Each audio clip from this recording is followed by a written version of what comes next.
Hello guys, दृष्टी academy Wardha या YouTube चॅनलवर आपल्या सर्वांचे पुन्हा एकदा खूप खूप स्वागत आहे. आजचा आपला इंग्लिशचा पाठ आपण कंटिन्यू करणार आहोत. तत्पूर्वी आधीचे जे काही आपले पाठ झालेले असेल ते सगळे पाठ बघून घ्या, म्हणजे येणाऱ्या पाठमध्ये तुमची लिंक जोडून राहील. आजचा पाठ जो आहे आपला तो बेसिकली द सेंटेन्स, त्याच्यानंतर काइंड्स ऑफ सेंटेन्स आणि त्याच्यानंतर जो येणारा टॉपिक आहे तो म्हणजेच काय सब्जेक्ट आणि प्रिडिकेट पार्ट. या टॉपिकवरती आपल्याला कमीत कमी एक दोन क्वेश्चन बरेचसे एक्झाममध्ये विचारतात. तो टॉपिक आज आपण इथे घेऊ.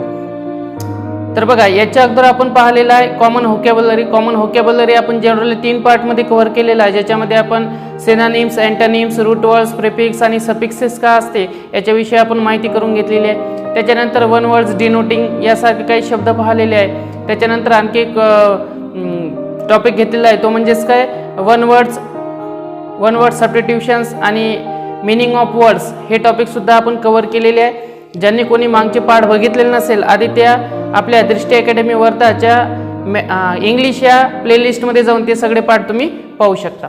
तर आजचा टॉपिक आहे आपला the sentence. The sentence.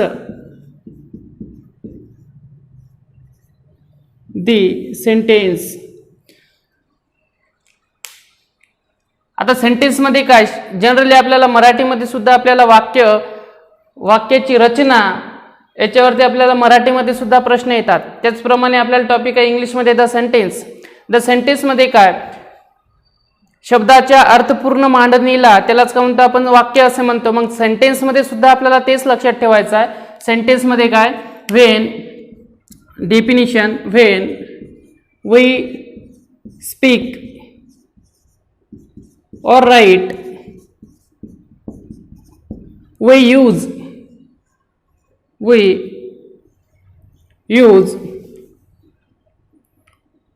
words.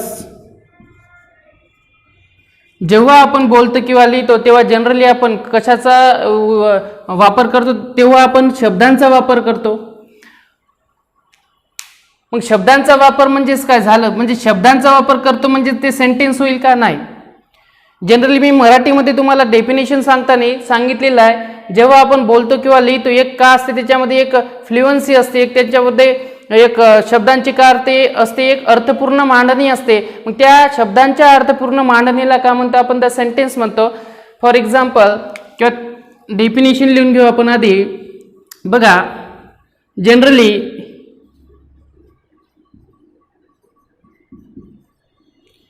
When we write or speak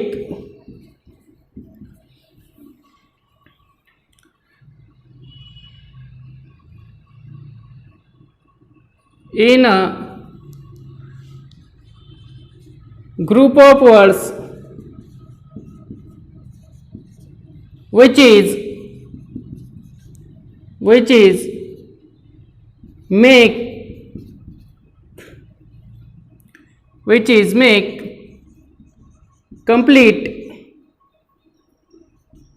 complete sense is known as किंवा is known as a sentence.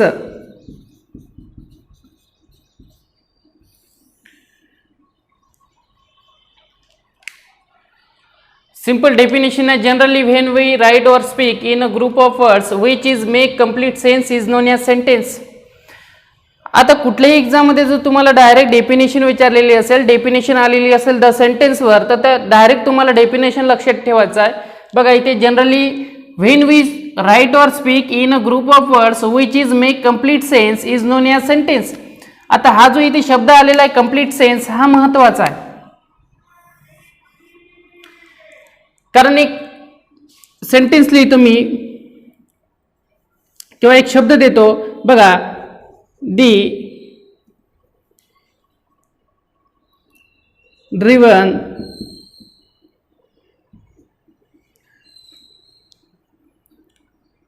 Is she by. आता इथे सुद्धा काय, the driven is she by, इथे सुद्धा काय आलेला आहे, शब्द आलेला आहे. शब्दाची इथे सुद्धा आपण मांडणी केलेली आहे एका लाईनीमध्ये, एका ओळीमध्ये, परंतु हे द सेंटेन्स होईल का? सेंटेन्स होणार नाही, कारण the driven is she by इथे शब्द आलेला आहे, शब्दाचा ग्रुप सुद्धा आलेला आहे, परंतु इथे एक कंप्लीट सेन्स तयार होत नाही, त्याच्यामुळे आपल्याला हे सेंटेन्स म्हणता येणार नाही, ते वाक्य म्हणता येणार नाही. कारण वाक्याची डेफिनेशन करताना आपण स्पष्टपणे सांगितलेलं आहे, असा शब्दांचा समूह ज्या शब्दांच्या समूहामधून एक कंप्लीट सेन्स तयार होतो त्याला काय म्हणतो आपण? द सेंटेन्स म्हणतो. मग आता बघा सेंटेन्स नंबर 2 लिहितो मी इथे, लक्ष द्या. Little marker John sat in a corner.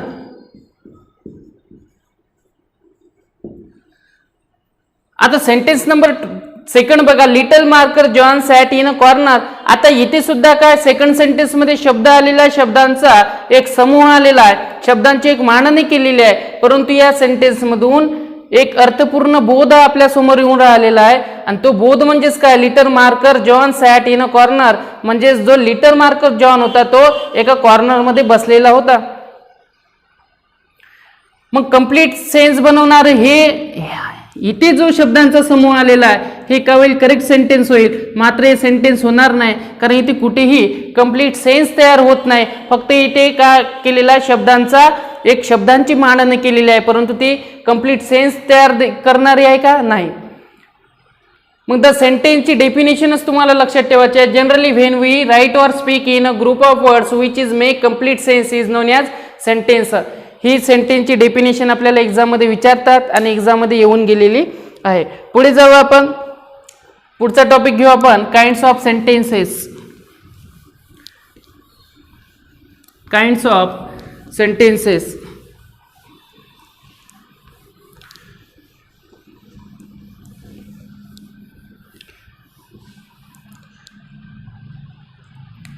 बघा लक्ष द्या, kinds of sentences.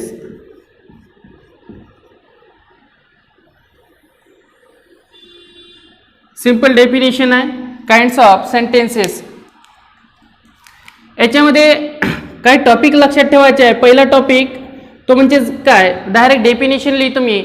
The sentence, बघा लक्ष द्या, दी सेंटेन्स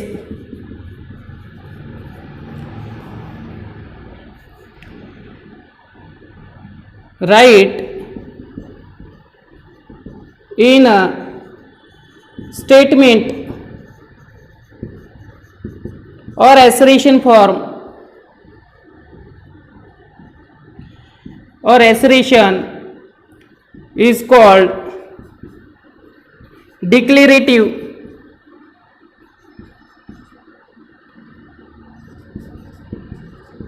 Declarative or assertive.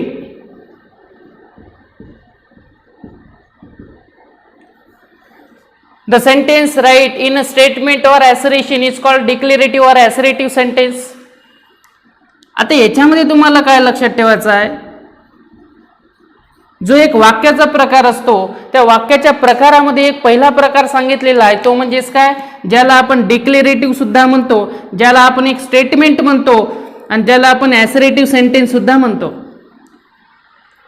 मग या टाईपच्या रचना कशा असतात? या टाईपच्या रचना खूप सिंपल असतात.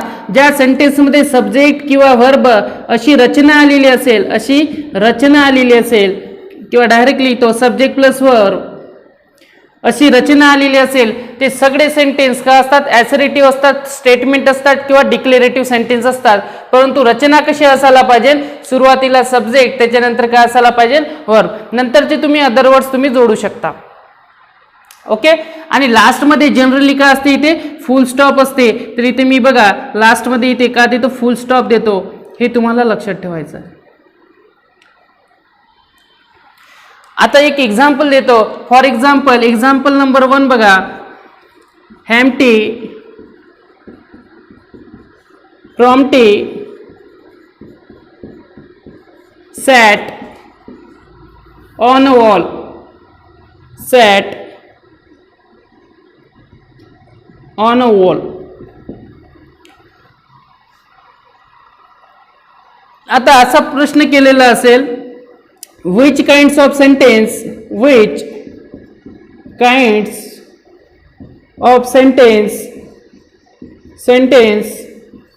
given below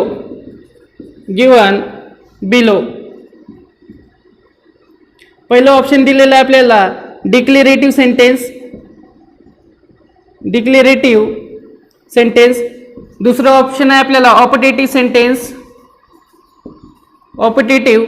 थर्ड ऑप्शन आहे आपल्याला एक्सक्लेमेटरी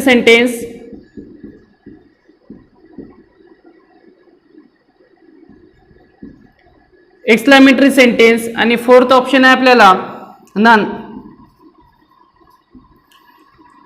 सिंपलचा प्रश्न दिलेला आहे तुम्हाला आणि त्या सिंपलच्या प्रश्नामध्ये विचारलेला आहे which kinds of sentence given below. खालीलपैकी जे काही सेंटेन्स दिलेला आहे त्या सेंटेन्सचा काइंड्स काय, त्या सेंटेन्सचा प्रकार काय हे आपल्याला ओळखायचं आहे. ऑप्शन मात्र दिलेलं आहे, पहिलं डिक्लेरेटिव्ह सेंटेन्स, सेकंड आहे ऑपटेटिव्ह सेंटेन्स, थर्ड आहे एक्सक्लेमेटरी सेंटेन्स आणि फोर आहे नन. आता तुम्ही इथे इझिली आन्सर देऊ शकता कारण मी आता सांगितलेलं आहे the sentence write in a statement or assertion is called declarative or assertive sentence. जे सेंटेन्स आपण एक स्टेटमेंटच्या फॉर्ममध्ये लिहितो, जे सेंटेन्स आपण ॲसरेशनच्या फॉर्ममध्ये लिहितो त्यालाच आपण काय म्हणू शकतो, स्टेटमेंट किंवा ॲसरेटिव्ह सेंटेन्स असं म्हणू शकतो. जनरली आपल्याला एक त्याची डायग्राम सुद्धा लक्षात ठेवायची आणि ती डायग्राम किंवा ते स्ट्रक्चर म्हणजेच काय, सब्जेक्ट प्लस वर्ब आणि लास्टमध्ये काय पाहिजे ना आपल्याला फुल स्टॉप पाहिजे. मग इथे सांगता येईल हॅम्प्टी अँड प्रॉम्प्टी सॅट ऑन ऑल. इथे एक सब्जेक्ट आलेला आहे आणि बाकीचं व्हर्ब आलेला आहे. बघा हॅम्प्टी अँड प्रॉम्प्टी सब्जेक्ट म्हणून यूज केलेला आहे, हा मात्र काय झालेला आहे व्हर्ब. आणि ऑन अ वॉल एक फ्रेज आहे किंवा एक प्रिपोजिशनल वर्ड्स आपण इथे म्हणू शकतो. आता इथे बघा सब्जेक्ट आहे व्हर्ब आहे, मग सब्जेक्ट आणि व्हर्ब असं स्टेटमेंट दाखवत असेल तर जनरली तो का असतो, डिक्लेरेटिव्ह सेंटेन्स असते. म्हणजे option number first is your correct answer option. Okay. आता इथे एक महत्वाची गोष्ट म्हणजे बघा, आता इथे मी थोडं प्रिपोजिशन सुद्धा सांगतो. बरेचसे मुलं बघा इथे ऑन वॉल असं पाठ करतात, परंतु ते पाठ करण्याची गरज नाही, ते तुम्हाला बेसिक वरून लक्षात ठेवावं लागते. कुठलंही एक्झाम्पल आलेलं असेल त्या एक्झाममध्ये वॉल आलेला आहे, हा शब्द आलेला आहे, हा नाऊन आलेला आहे, या नाऊनच्या अगोदर नेहमी ऑनच येईल याची काही गॅरंटी राहत नाही. Hang the painting on a wall. आता हे सेंटेन्स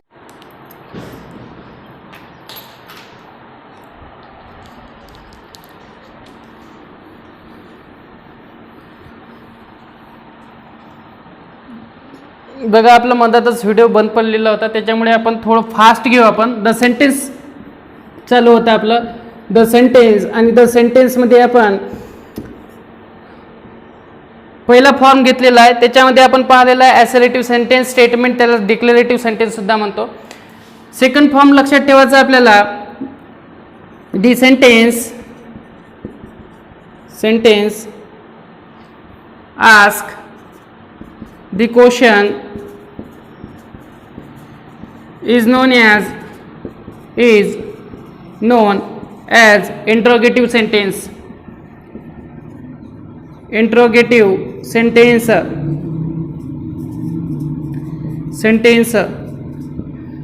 हा आपल्याला दुसरा टाइप लक्षात ठेवायचा आहे. काइंड्स ऑफ सेंटेन्स टॉपिक होता आपला काइंड्स ऑफ सेंटेन्स. मग काइंड्स ऑफ सेंटेन्स मध्ये हा जो टॉपिक आहे the sentence as the question is known as interrogative sentence. मग सर इंट्रोगेटिव्ह सेंटेन्स कसे असतात, तर इंट्रोगेटिव्ह सेंटेन्स सिंपल असतात, ज्या सेंटेन्सच्या एंडिंगला इंट्रोगेटिव्ह साइन्स आलेलं असते. इंट्रोगेटिव्ह साइन म्हणजे काय, क्वेश्चन मार्क. मग अशी सगळी सेंटेन्स काय असतात, इंट्रोगेटिव्ह सेंटेन्स असतात, प्रश्नार्थक वाक्य असतात. जनरली सर याचे ओळखायचे कसे, म्हणजे या सेंटेन्सची सुरुवात WH वर्ड्स पासून झालेली असते आणि लास्टमध्ये काय आलेलं असते, क्वेश्चन मार्क. ज्या सेंटेन्सची सुरुवात हेल्पिंग व्हर्ब पासून झालेली असते, शेवटी काय असते, क्वेश्चन मार्क. अशी सगळी सेंटेन्सेस काय असतात, इंट्रोगेटिव्ह सेंटेन्सेस असतात, प्रश्नार्थक वाक्य असतात. सर WH वर्ड्स कसे असतात, मग जसं ज्या वाक्याची सुरुवात WH वर्ड्स पासून झालेली असते किंवा ज्या शब्दांची सुरुवात WH शब्दापासून झालेली असते, WH लेटर पासून झालेली असते, अशांना काय म्हणतो आपण WH वर्ड. जसं why, when, how, what, okay, whom, which, अशी सगळी वर्ड्स काय असतात WH क्वेश्चन, आणि याला काय म्हणतो आपण WH क्वेश्चन. आता ज्या सेंटेन्सची सुरुवात हेल्पिंग वर्ब म्हणजे काय, is are was were have has had do does did, हे सगळे काय हेल्पिंग वर्ब आहे आणि याच्यापासून सुरुवात झालेली असेल आणि शेवटी क्वेश्चन मार्क आलेला असेल तर ते सुद्धा वाक्य काय असते, इंट्रोगेटिव्ह वाक्यच असते. ओके, लक्षात राहील. परंतु यांना काय म्हणतो आपण, येस नो टाईप क्वेश्चन म्हणतो, येस नो क्वेश्चन. ओके, लक्षात राहील. आता फॉर एक्झाम्पल एक सेंटेन्स देतो तुम्हाला, सॉरी हो एक सेंटेन्स देतो बघा, वेअर आर यू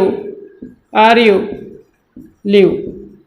सिंपल आहे. या सेंटेन्स मध्ये डब्ल्यूएच पासून सुरुवात झालेली आहे आणि लास्ट मध्ये काय आलेला आहे, क्वेश्चन मार्क सुद्धा आलेला आहे. मग सेंटेन्स कोणतं होईल, इंट्रोगेटिव्ह सेंटेन्स. स्टेटमेंट होणार का, स्टेटमेंट होणार नाही, डिक्लेरेटिव्ह होणार नाही, ॲसरेशन होणार नाही, कारण सब्जेक्ट पासून सुरुवात झालेली नाही, शेवटी काय फुल स्टॉप नाही आहे. इथे आलेलं काय, डब्ल्यूएच वर्ड्स आलेला आहे आणि एक इंट्रोगेटिव्ह सायन्स आलेला आहे, त्याच्यामुळे त्याला का म्हणून आपण फक्त प्रश्नार्थक वाक्यच म्हणू. ओके, तर इथे लक्षात ठेवायचं आहे दोन topic.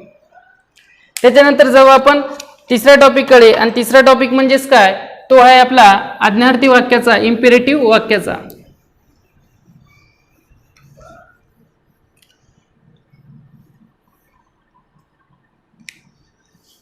The sentence 3 number, the sentence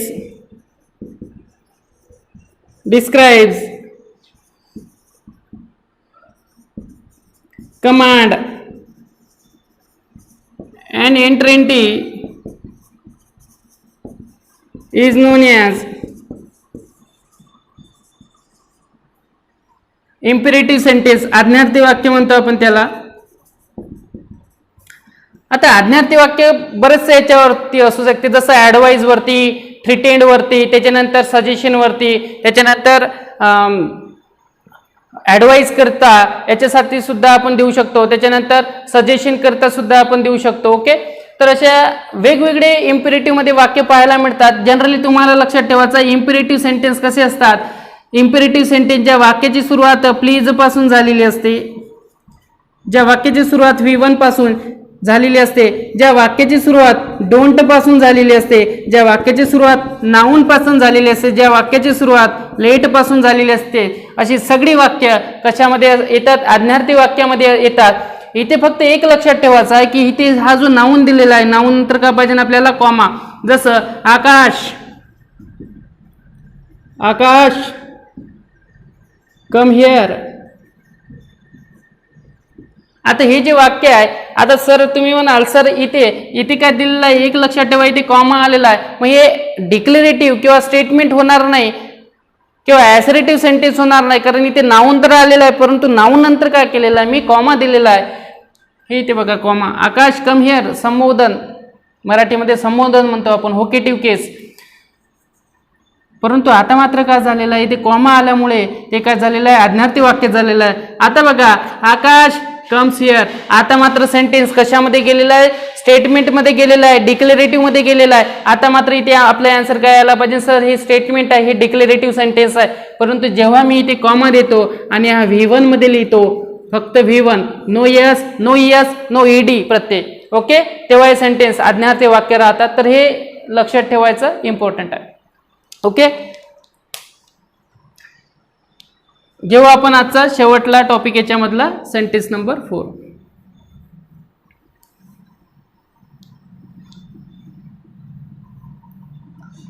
आज्ञार्थी वाक्यावरचा एखादा सेंटेन्स पाहू आपण. बघा, don't pluck the flower, bring one ice cream for me. सगळे सेंटेन्स काय, ज्या वाक्याची सुरुवात डोंट पासून झालेली आहे, V1 पासून झालेले आहे, असे सगळे सेंटेन्स काय असतात, आज्ञार्थी वाक्य असतात, इम्पेरेटिव्ह सेंटेन्स असतात. ओके, दोन्ही सेंटेन्स तुम्ही लक्षात ठेवू शकता, एक्झामच्या दृष्टिकोनातून महत्वाचे आहे. ओके, जेव्हा आपण काइंड्स ऑफ सेंटेन्स मधला पुढचा टॉपिक, आणि तो टॉपिक म्हणजे काय, तर बघा तो टॉपिक आहे एक्सक्लामेटरी सेंटेन्सचा. आता एक्सक्लामेटरी सेंटेन्स कसं ओळखायचं, the sentence sentence say strong feeling is known as exclamatory sentence, known as exclamatory sentence. आता एक्सक्लेमेटरी सेंटेन्स ओळखायचे कसे? आता बघा, जनरली मी तुम्हाला सांगतो एक्सक्लेमेटरी सेंटेन्स ओळखायचं कसं, ज्याच्या एंडिंगला का असतं एक्सक्लेमेटरी साइन आलेलं असते ते सगळे का असतात एक्सक्लेमेटरी सेंटेन्स असतात. पण सुरुवात कशापासून होते? तर सुरुवात सुद्धा महत्वाची आहे. सुरुवात एकतर WH म्हणजे व्हॉट किंवा हाऊ या वर्ड्स पासून होते आणि एंडिंगला मात्र का आलेलं असतात एक्सक्लेमेटरी साइन, उद्गारवाचक चिन्ह आलेलं असतात. मग अशी रचना असणारी सगळी सेंटेन्स ही का असतात एक्सक्लेमेटरी सेंटेन्स असतात. जसं फॉर एक्झाम्पल व्हॉट अ शेम सिंपल सेंटेन्स दिलेला आहे, परंतु इथे बघा मी एक्सक्लेमेटरी साइन यूज केलेला आहे. मग व्हॉट अ सेम हे इंट्रागेटिव्ह सेंटेन्स नाही होत, जरी याची सुरुवात WH वर्ड्स पासून झालेली असेल. सर तुम्ही सांगितलं की WH वर्डची पासून सुरुवात झालेली असेल तर तो WH क्वेश्चन असतो, मग ते इंट्रागेटिव्ह वाक्य नाही होत का? इंट्रागेटिव्ह सेंटेन्स होत नाही का? तर याचा उत्तर काय नाही होत, कारण ते काय आलेलं आहे WH वर्ड. परंतु पुढे काय आलेलं आहे शेमच्या नंतर काय आलेलं आहे एक उद्गारवाचक साइन आलेला आहे. मग इथे म्हणता येईल आपल्याला काय लाजिरवाणी गोष्ट आहे व्हॉट अ शेम. जसं what a beautiful girl, what a beautiful girl she is. Simple sentence डोळ्यासमोर आहे, what a beautiful girl she is असं सिंपल सेंटेन्स दिलेला आहे. एक्सक्लेमेटरी साइन आलेला आहे, इथे काय आलेला आहे व्हॉट आलेला आहे. ओके, मग अशा सगळी रचना येणारे सेंटेन्स हे काय असतात एक्सक्लेमेटरी साइन मध्ये असतात. ओके, तर आजचा टॉपिक एक टॉपिक जो आहे आपला तो म्हणजे सब्जेक्ट आणि प्रिडिकेट पार्ट हा मला घ्यायचा होता आणि मी आधीच्या लेक्चरमध्ये तो घेतला सुद्धा होता, परंतु आपला व्हिडिओ बंद पडल्यामुळे तो मी थोडा स्किप करतो. ओके, तर इथपर्यंतच आपण आजचा टॉपिक एंड करू काइंड्स ऑफ सेंटेन्स पर्यंत. नेक्स्ट लेक्चरमध्ये आपण सब्जेक्ट आणि प्रिडिकेट आणि एक्झाममध्ये कशा प्रकारे त्याच्यावरती प्रश्न विचारलेला आहे याच्यावरती सुद्धा आपण बोलू. तर चला भेटूया नेक्स्ट पार्टमध्ये. Okay, till good day and goodbye. Thank you.